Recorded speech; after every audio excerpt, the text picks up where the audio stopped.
Hello students. तो इस नई सीरीज़ में आपका स्वागत है। तो आपकी जो 11th क्लास की केमिस्ट्री है उसके हम इम्पोर्टेंट क्वेश्चन करने वाले हैं हर एक चैप्टर के, ठीक है, इस सीरीज़ के अंतर्गत। तो आपके जो पहला चैप्टर है उसके अंदर जो पहला प्रॉब्लम है मॉलिक्यूलर मास ऑफ ग्लूकोज। तो इसमें हम ग्लूकोज का मॉलिक्यूलर मास भी निकालेंगे और इसके थ्रू हम ये समझने की कोशिश करेंगे कि भाई मॉलिक्यूलर मास और मोलर मास में क्या फ़र्क होता है। जैसे इसको करने के लिए आई थिंक ये सबसे बेसिक क्वेश्चन है। करने के लिए मॉलिक्यूलर मास का मतलब होता है मॉलिक्यूल का मास, यानी कि इसमें जितने भी एटम हैं हम उसको सबका ऐड करना है, ठीक है। तो इसका हम निकालेंगे मॉलिक्यूलर मास। कैसे निकालेंगे उसके लिए हमको लेकिन थोड़ा इनके एटॉमिक मास पता होना चाहिए। 6 इंटू कार्बन का atomic mass plus 12 into hydrogen का atomic mass plus 6 into oxygen का एटॉमिक मास। कार्बन का आपको याद होगा 12.001 होता है, बट यहाँ पे 12 मान लेंगे, ठीक है। हाइड्रोजन का होता है 1.008, 1 मान लेंगे, ठीक है। ऐसे ही ऑक्सीजन का होता है 16। आपको यहाँ पे ध्यान रखना है ये एटॉमिक मास है, इसकी यूनिट यू है। क्या है? यू, यूनिफाइड मास या एटॉमिक मास यूनिट।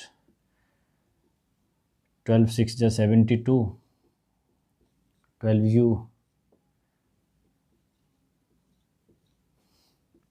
2 और 2 4 और 6 10, 1 10 11 18, 180 यू इसका आ गया मॉलिक्यूलर मास। यानी कि देखो मॉलिक्यूल किसको बोलते हैं? मॉलिक्यूल जो एटम से मिलके बना होता है। ये मिलके बना है 6 कार्बन के एटम, 6 ऑक्सीजन के और 12 हाइड्रोजन के एटम से ये मिलके बना है। तो हमने इसका क्या निकाल लिया? मॉलिक्यूल का मास निकाल लिया 180 यू। ये आपको याद रखना है, मतलब ये याद नहीं रखना है, कैसे निकालते हैं ये याद रखना है। और मॉलिक्यूल का मास होता क्या है? अगर कोई पूछे डेफिनेशन तो क्या होता है मॉलिक्यूल का mass? The sum total of all the atoms in a molecule.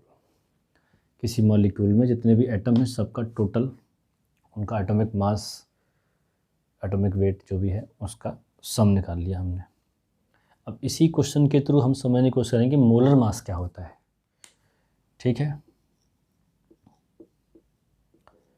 Molar mass, इसकी डेफिनेशन हालांकि कोई नहीं पूछता, लेकिन फिर भी अगर मोलर मास निकालना ही है तो हम मॉलिक्यूल का जो मास है उसमें यू ना लगा के लगा देंगे जी4 ग्राम, ठीक है, जी4। तो 180 ग्राम ग्लूकोज के 1 मोल का मास है। कितने मोल का? 1 मोल का मास है। इसको थोड़ा और आसानी से समझना हो तो क्या समझेंगे? जैसे मान लेते हैं ग्लूकोज का एक मॉलिक्यूल है ये पेन, तो ये पेन का जो मॉलिक्यूलर मास है, यानी कि ग्लूकोज के 1 मॉलिक्यूल का मास कितना है? 180 यू। लेकिन मैंने बोला कि मेरे पास ये एक पेन नहीं है, ये एक मोल है। एक मोल मतलब कितने पेन है? 6.022 इंटू 10⁻23। ये हमारे एवोगाड्रो साइंटिस्ट ने दिया था। पता ही सबको कि एक मोल में इतने होते हैं। तो इतने ग्लूकोज के मॉलिक्यूल को अगर मैं तराजू में एनालिटिकल बैलेंस में, डिजिटल बैलेंस में जो भी तोलूँगा, उनका वजन कितना आएगा? 180 ग्राम। अब यहाँ पे कन्फ्यूज़न क्या होता है? यार ये भी तो 180 है, ये भी 180 है। बिल्कुल सही बात है, क्वांटिटी सेम है, न्यूमेरिकल जो फिगर है वो एकदम सेम है, लेकिन क्या याद रखना है? 180 ग्राम है। यानी कि ऐसे इतने ग्लूकोज के मॉलिक्यूल को मैं तोलूँगा तराजू में तब मेरा 180 ग्राम बैठेगा। यानी कि 180 ग्राम में ग्लूकोज के कितने मॉलिक्यूल हैं? इतने, यानी कि इतने पेन हैं, उनको तराजू में तोलूँगा तब 180 ग्राम आएगा। तो ये फ़र्क होता है मोलर मास में और मॉलिक्यूलर मास में। और आई थिंक एटॉमिक मास सबको क्लियर है। एटम क्या होते हैं? ये कार्बन एटम है, ये हाइड्रोजन एटम है, ये ऑक्सीजन एटम है। तो कार्बन का 12 एटॉमिक मास, हाइड्रोजन का 1, ऑक्सीजन का 16। इसके लिए इसमें कन्फ्यूज़न ना हो इसलिए आपको कम से कम 1 से और 20 तक के जितने भी एटम्स हैं उन सब के एटॉमिक नंबर और एटॉमिक मास एटलीस्ट 1 से 20 तक आपको याद होने चाहिए, ताकि इस टाइप के किसी क्वेश्चन में, इस टाइप का नहीं, मोलैरिटी, मोलैलिटी, उन किसी क्वेश्चंस में आपको डाउट ना आए। ठीक है, तो ये ठीक है। तो इस क्वेश्चन का टारगेट था वो यही था कि मॉलिक्यूलर मास में और मोलर मास में फ़र्क बताना। सपोज मैंने आपसे बोल दिया CO2,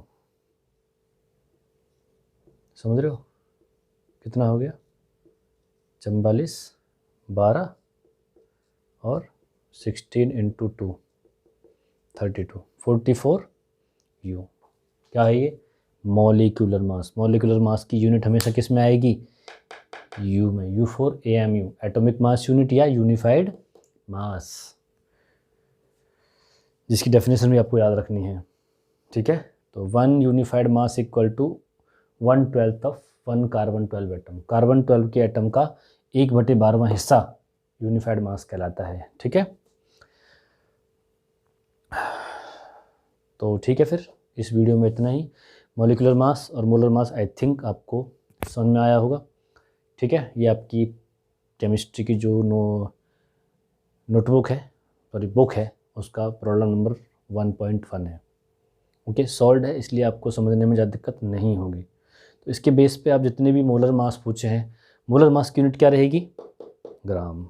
मॉलिक्यूलर मास क्या रहेगा, यू में। एटॉमिक मास भी क्या रहेगा, यू में। समझ रहे हो, और एटॉमिक मास होता है इस एक एटम का मास, और इतने मैं ले आऊँगा, इतने एटम उनको तराजू में तोलूँगा, किसी भी गैस के, ग्लूकोज के, कार्बन डाइऑक्साइड के या वाटर के, उनके 6.022 × 10⁻23 मॉलिक्यूल को तोलूँगा तराजू में, तब वो कितना आएगा। सबसे आसान बात क्या है, उतना ही आएगा जितना कि यू में आया था, सिर्फ उसको यू को जी करना है हमें, बट दोनों में बहुत फ़र्क है, ध्यान रखना। ठीक है, फ़र्क क्या है, देखो मैंने बोला मेरे पास ये 180 U है, तो आपने बोला ठीक है यार 1 मॉलिक्यूल है। मैंने बोला मेरे पास 90 U है, कितने हैं, 90 U। देखना कन्फ्यूज़न कहाँ पे आता है, कितना है, 90 U। अब बताओ कितने मॉलिक्यूल है, कितने हैं, आधा, कितना, आधा मॉलिक्यूल। बट यही मैंने बोला होता 90 ग्राम, तब आप इससे निकालते, इसका हाफ करते, क्योंकि आपको पता है 180 ग्राम में इतने होते हैं, तो 90 ग्राम में कितने होंगे, इसका आधा। तो यहाँ फ़र्क पड़ता है, यहाँ पे एक पेन था तो उसका आधा पेन आ गया, 90/180 किया आपने, 1/2 आधा पेन आ गया। तो इस तरीके से आप इसको समझ सकते हो। कोई डाउट हो तो आप कमेंट्स कीजिए, और अगर आपको अच्छा लगा हो तो आप चैनल को सब्सक्राइब भी कर सकते हैं और लाइक भी कर सकते हैं। थैंक यू, मिलते हैं अगले वीडियो में।